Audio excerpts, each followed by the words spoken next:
जी, बिस्मिल्लाहिर्रहमानिर्रहीम। आज हम एक्सरसाइज 1.2 स्टार्ट करेंगे और उससे पहले कुछ ब्रीफ डिस्कशन हम कर लेते हैं कि 1.2 में क्या क्या चीज़ें हैं और उसमें क्या क्या प्रॉपर्टीज़ यूज़ होनी है, वो हम डिस्कस करने लगे हैं। उसमें रेडिकल्स एंड रेडिकेंड्स का एक टॉपिक है और उसमें सबसे पहला जो सब टॉपिक है वो हमारा स्क्वायर रूट है। स्क्वायर रूट आप सब जानते हैं कि स्क्वायर रूट के बारे में कि ये स्क्वायर रूट क्या होता है। और हम यहाँ पे कुछ देख लेते हैं। For example, square root basically एक नंबर है। अगर हमने उसका स्क्वायर रूट फाइंड आउट करना है तो हमने ये चेक करना है कि वो जो नंबर हमें दिया हुआ है वो किस नंबर का स्क्वायर है। फॉर एग्जांपल, अगर हमारे पास 16 है और 16 का वो कहते हैं कि स्क्वायर रूट फाइंड आउट करें, तो हमने ये चेक कर लेना है कि जो 16 है वो कौन से नंबर का स्क्वायर है। तो ये बेसिकली हमें पता है कि 4 का स्क्वायर जो होता है ना वो 16 होता है। तो ये जो स्क्वायर रूट और स्क्वायर आपस में कैंसिल हो जाते हैं, इसका आंसर 4 आ जाता है प्लस माइनस में। अच्छा, अब यहाँ पे देखें, ये जो ऊपर एक सिंबल है ना, ये जो सिंबल है ये वाली, इस सिंबल को, ये जो सिंबल मैंने लिखी है, इस सिंबल को हम रेडिकल का साइन बोलते हैं। रेडिकल साइन, ये इसका सिंबल है। ठीक है। तो हमेशा एक पॉजिटिव नंबर अगर हमने उसका स्क्वायर रूट लेना है तो हमारा जो आंसर होगा वो प्लस माइनस में आएगा। यानी इसके दो आंसर्स होते हैं, प्लस का 4 और माइनस का 4। ये दोनों 16 का है स्क्वायर रूट में आते हैं। तो ये दो जो हैं, इसमें अगर हम पॉजिटिव 4 की बात करें तो जो +4 है हमारा, जो +4 है, इसका हम एक नाम रख लेते हैं प्रिंसिपल स्क्वायर रूट। तो इसका नाम जो होता है वो हम कह सकते हैं प्रिंसिपल स्क्वायर रूट। तो ये इसका नाम है। बेसिकली ये जो दो आंसर्स हैं ना, ये दोनों जो हैं यानी +4 और -4, ये दोनों एक दूसरे के एडिटिव इन्वर्स भी होते हैं। एडिटिव इन्वर्स आपको पता है, ऑलरेडी हमने डिस्कस किया हुआ है। तो ये एडिटिव इन्वर्स होते हैं एक दूसरे के। और ये हर क्वेश्चन में जिसका भी आप स्क्वायर रूट लेंगे ना, वो हर जो है उसके दो आंसर्स आएंगे और वो दोनों एक दूसरे के एडिटिव इन्वर्स होंगे। तो ये एमसीक्यूज में आ भी सकता है।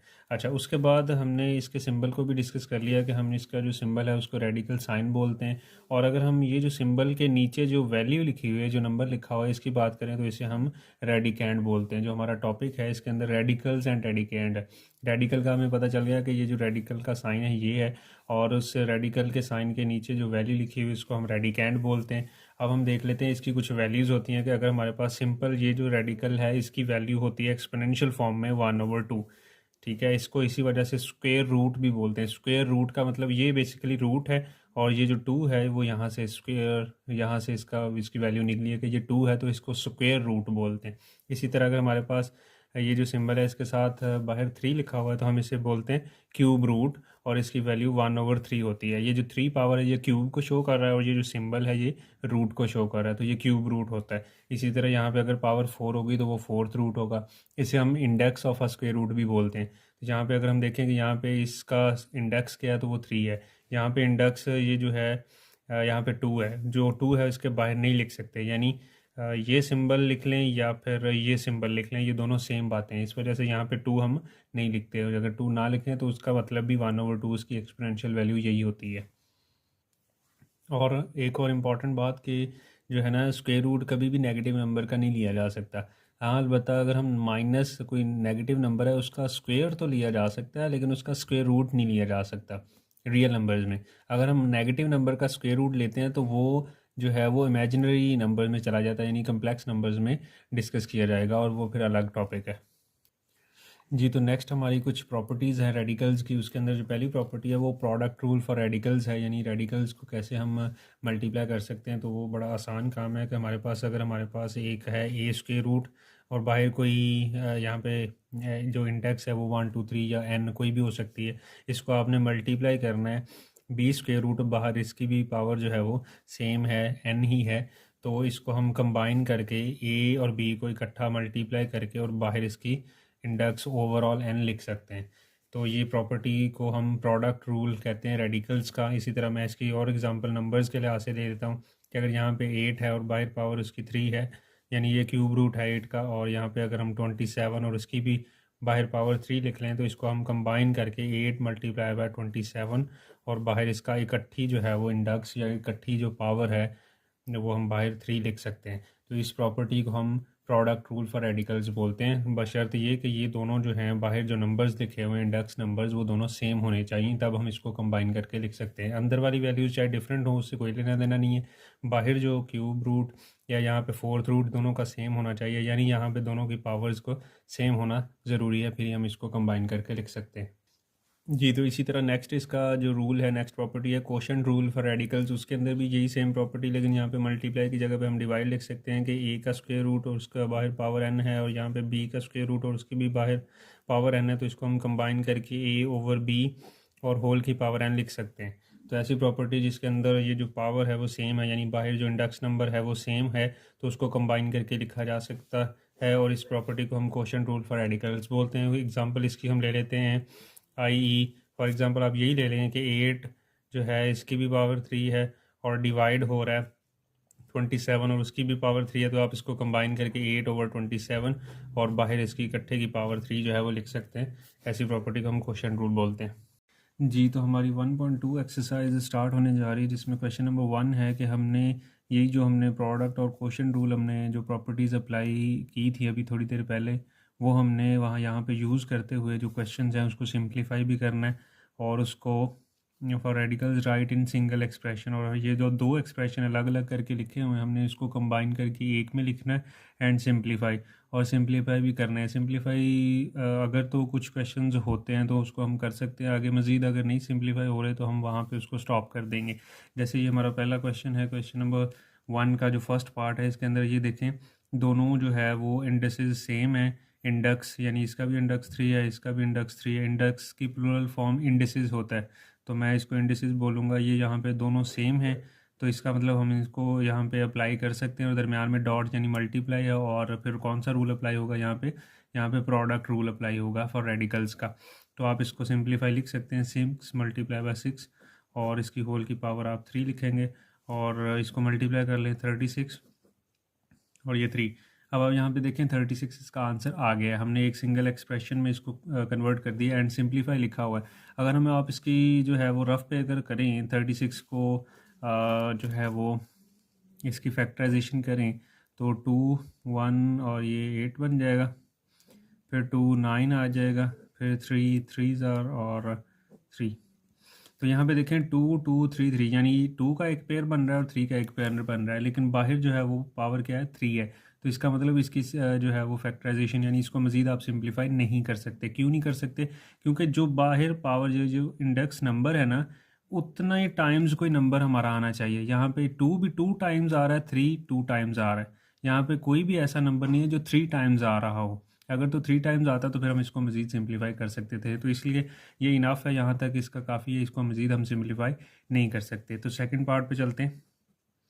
सेकंड पार्ट है हमारा जी, तो सेकंड पार्ट में ये लिखा हुआ है कि 4 का जो है ये भी 5th रूट में इसको लिखा हुआ है और 8 को भी 5th रूट में लिखा हुआ है, तो इसका मतलब ये दोनों जो है इंडेक्स नंबर सेम है, तो प्रोडक्ट रूल अप्लाई हो जाएगा। यहाँ पे आप लिख भी सकते हैं बाय यूजिंग, ऊपर भी आप लिख सकते हैं यहाँ पे by using product rule of radicals. चलें आप लिख लें बाय यूजिंग प्रोडक्ट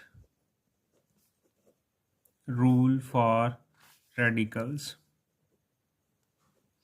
यहाँ पे भी आप लिख सकते हैं। तो बाय यूजिंग, यहाँ पे भी प्रोडक्ट रूल अप्लाई होगा, तो यहाँ पे भी आप लिख सकेंगे by using product rule for radicals. इससे ये होता है कि चेक करने वाले को थोड़ा आसानी होती है, उसको ये पता चल जाता है कि जो क्वेश्चन करने वाला है उसको कंसेप्ट है कि कौन से कंसेप्ट से वो कौन से फार्मूले से बच्चा जो है क्वेश्चन कर रहा है, इसलिए आप इसका रेफरेंस दे दें तो ज़्यादा बेहतर रहेगा। तो हमने इसको अप्लाई करना है, तो 4 मल्टीप्लाई बाई 8 और बाहर जो है वो 5 आ जाएगा। इसको आप मज़ीद आगे करें तो 8 32 आ गया, 32 और बाहर 5 है। आप 32 की फैक्टराइजेशन कर लें कि क्या कोई नंबर है जो 5 टाइम्स आ रहा हो, तो आप देख लेते हैं 32, ये 2 पे पहले करते हैं, 2 1 6 आ जाएगा, फिर 2 8 आ जाएगा, फिर 2 4 2 2 आ जाएगा और 2 1 2। तो ये देखें 1 2 3 4 5, इसका मतलब 2 जो है वो 5 टाइम्स आ रहा है, इसका मतलब इसको मज़ीद सिंप्लीफाई हम कर सकते हैं। तो ये जो है 2 की पावर 5 और बाहर 5th रूट 5 है, तो इसका मेथड होता है आप इसको अगर एक्सपोनेंशियल फॉर्म में लिखें तो ये जो है 2 की पावर 5 और इसको एक्सपोनेंशियल फॉर्म में लिखेंगे तो ये 1/5 हो जाएगा, तो ये 5 5 से कैंसिल हो जाएगा, सिंपल आंसर जो है वो आपका 2 आ जाएगा। तो आप इसको यहाँ पे भी डायरेक्ट काट सकते हैं। अगर आप इसको मज़ीद थोड़ा एक्सप्लेन करें तो इसको जो है रेडिकल फॉर्म को आप एक्सपोनेंशियल फॉर्म में इस तरह कन्वर्ट करते हैं, जो बाहर क्यूब रूट या फोर्थ रूट है या फिफ्थ रूट है उसको 1/5 उसके पावर में चेंज कर देते हैं, बाद में ये कैंसिल हो जाएगा तो फाइनल आंसर आ जाएगा। तो ये हमारा आंसर है। अब थर्ड पार्ट पे चलते हैं इसकी। जी, तो थर्ड पार्ट है, इसके अंदर भी ये देखें इंडेक्स नंबर दोनों पे सेम है, इसका मतलब यहाँ पे अप्लाई कर सकते हैं हम रेडिकल्स की प्रॉपर्टी प्रोडक्ट रूल। तो आप यहाँ पे लिखें बाय यूजिंग, ये मैंने पहले भी लिखा हुआ है इसलिए मैं यहाँ पे छोड़ रहा हूँ आपके लिए। आप यहाँ पे लिखेंगे by using product rule for radicals, और इसको आप x.x⁻³ और इसको कंबाइन बाहर 4 आ जाएगा, और इसको आप कंबाइन करें तो ये x⁴ और बाहर 4। अब ये देखें यहाँ पे भी पावर और दोनों सेम है, इंडेक्स नंबर और ये पावर, तो इसका मतलब इसको मज़ीद आप सिंप्लीफाई कर सकते हैं। x⁴ इसको एक्सपोनेंशियल फॉर्म में चेंज करें तो ये 1/4 हो जाएगा, 4 से कैंसिल हो जाएगा और सिंपल आंसर जो है वो x आ जाएगा। तो ये थर्ड पार्ट भी हो गया। जी, तो फोर्थ पार्ट है, और फोर्थ पार्ट में देखें यहाँ पे अंदर तो नंबर्स डिफरेंट हैं ही, उससे तो चले हमें कोई लेना देना नहीं है। बाहर इंडेक्स नंबर भी सेम नहीं है, यहाँ पे कुछ नहीं, यहाँ पे 2 होता है और यहाँ पे जो है वो 3 है। तो ये जो इंडेक्स नंबर सेम नहीं है तो हम यहाँ पे अप्लाई नहीं कर सकते ये प्रॉपर्टी ना। तो ये तो हैवी प्रोडक्ट की, तो यहाँ पे प्रोडक्ट रूल अप्लाई नहीं होगा, तो आप सिंपल लिख देंगे कि the product rule for radicals does not apply. The product rule for radicals do not apply to, ये जो हमारा क्वेश्चन है, because the indices are not same, यानी यहाँ पे ये जो नंबर्स हैं वो सेम नहीं है, तो इसके लिए हम प्रोडक्ट रूल अप्लाई नहीं कर सकते। तो आप सिंपल ये लिख देंगे। तो नेक्स्ट पार्ट है फिफ्थ पार्ट। जी, तो नेक्स्ट हमारा फिफ्थ पार्ट है, इसके अंदर देखें दो नंबर्स हैं और दोनों डिवाइड हो रहे हैं। तो यहाँ पे देखें इसका इंडेक्स नंबर और इसका इंडेक्स नंबर दोनों सेम हैं।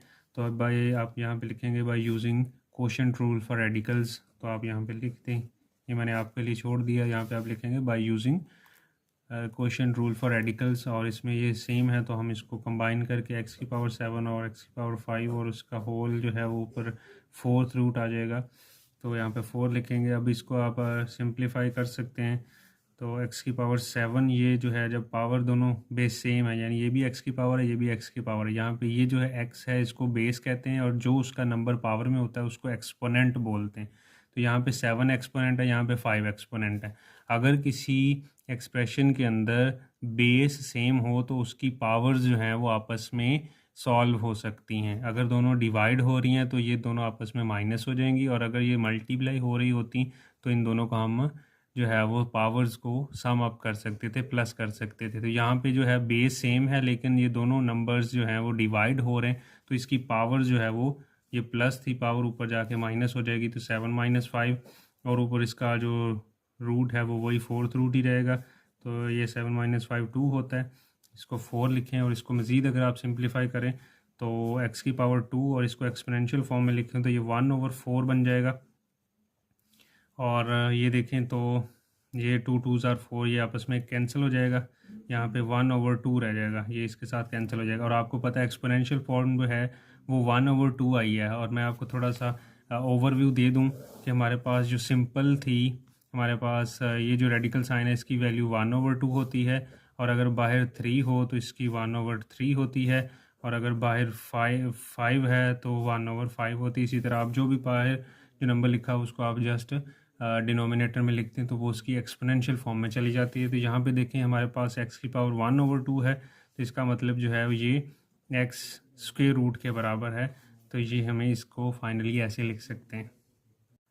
जी, तो नेक्स्ट हमारा सिक्स्थ पार्ट है, और इसको भी आप यहाँ पे लिखेंगे, ये डिवाइड हो रहे हैं तो यहाँ पे लिखेंगे by using quotient rule for radicals. तो आप इसको सिंप्लीफाई कर लें, 5000 डिवाइडेड बाय 5 और इसका होल जो है वो क्यूब रूट आ जाएगा।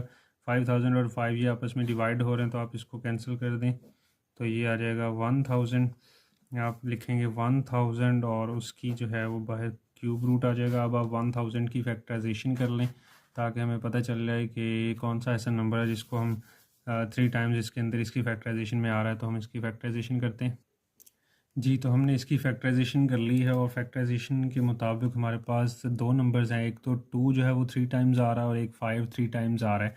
तो इसका मतलब आप 2 की पावर जो है वो भी 3 लिखेंगे यानी 2 का क्यूब लिख लेंगे, और 5 की पावर 3 यानी 5 का क्यूब लिख लेंगे, और बाहर जो है वो पावर 3 है। तो अब हम यहाँ पे क्वोशंट रूल अगर अप्लाई करें तो जिस तरह हमने कंबाइन किया था इसी तरह आप इसको जो है वो अलग अलग भी लिख सकते हैं। ये प्रोडक्ट रूल यहाँ पे अप्लाई होगा, तो 5 की पावर 3 इसको भी क्यूब जो है वो इसका अलग अलग, अगर कंबाइन लिख सकते हैं तो अलग अलग भी लिख सकते हैं। यानी यहाँ पे हमने को प्रोडक्ट रूल को अप्लाई किया और उसको स्प्लिट कर दिया अलग-अलग। उससे फ़ायदा क्या होगा, ये इससे कैंसिल हो जाएगा। यहाँ पे आप इसको एक्सपोनेंशियल फॉर्म में लिखें तो ये 1/3 इसका बनेगा, और यहाँ पे 5 की पावर 3 और 1/3 इसका बनेगा, और ये आपस में 3 से कैंसिल हो जाएगा। दोनों तरफ यहाँ पे 2 रह जाएगा और यहाँ पे 5 रह जाएगा, तो 2 5 जो है वो 10 होता है। तो ये इसका आंसर आ गया 10। जी, तो नेक्स्ट पार्ट है इसका 7th पार्ट। उसके अंदर अगर हम देखें तो यहाँ पे बाहर पावर 2 है। अगर ये ना भी लिखते इंडेक्स नंबर 2 तो तब भी बात सेम ही थी। यहाँ पे 2 ही ऑलरेडी हम कंसीडर करना था, क्योंकि अगर सिंपल खाली है तो इसमें कोई फ़र्क नहीं होता। स्क्वायर रूट की वैसे भी वैल्यू 1/2 ही होती है। खैर, तो यहाँ पे उन्होंने लिख दिया तो इससे हमें कोई लेना देना नहीं है, सेम है। यहाँ पे क्वोशंट रूल अप्लाई होगा। क्वोशंट रूल क्यों होगा बार बार, ये इसीलिए बता रहा हूँ क्योंकि ये सेम है। सेम यहाँ पे पावर्स होंगी तो हम जो है वो प्रोडक्ट या क्वोशंट रूल अप्लाई कर सकते हैं। तो हम इसको अप्लाई करते हैं, तो ये बन जाएगा 500 डिवाइडेड बाय 5, और ओवरऑल इसका रेडिकल साइन आप सिंपल ऐसे लिख दें या पावर 2 लिख लें, उससे कोई फ़र्क नहीं पड़ता। आप इसको आपस में कैंसिल कर दें तो ये जो है 100 आ जाएगा। तो इसका मतलब ये 100 और उसका ऊपर स्क्वायर रूट है।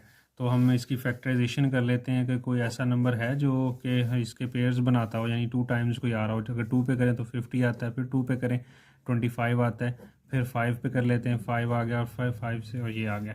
इसका मतलब 2 टाइम्स 2 भी 2 टाइम्स आ रहा है और 5 भी 2 टाइम्स आ रहा है। इसका मतलब ये हुआ कि 2 की पावर 2 भी लिख सकते हैं और 5 की पावर 2 भी।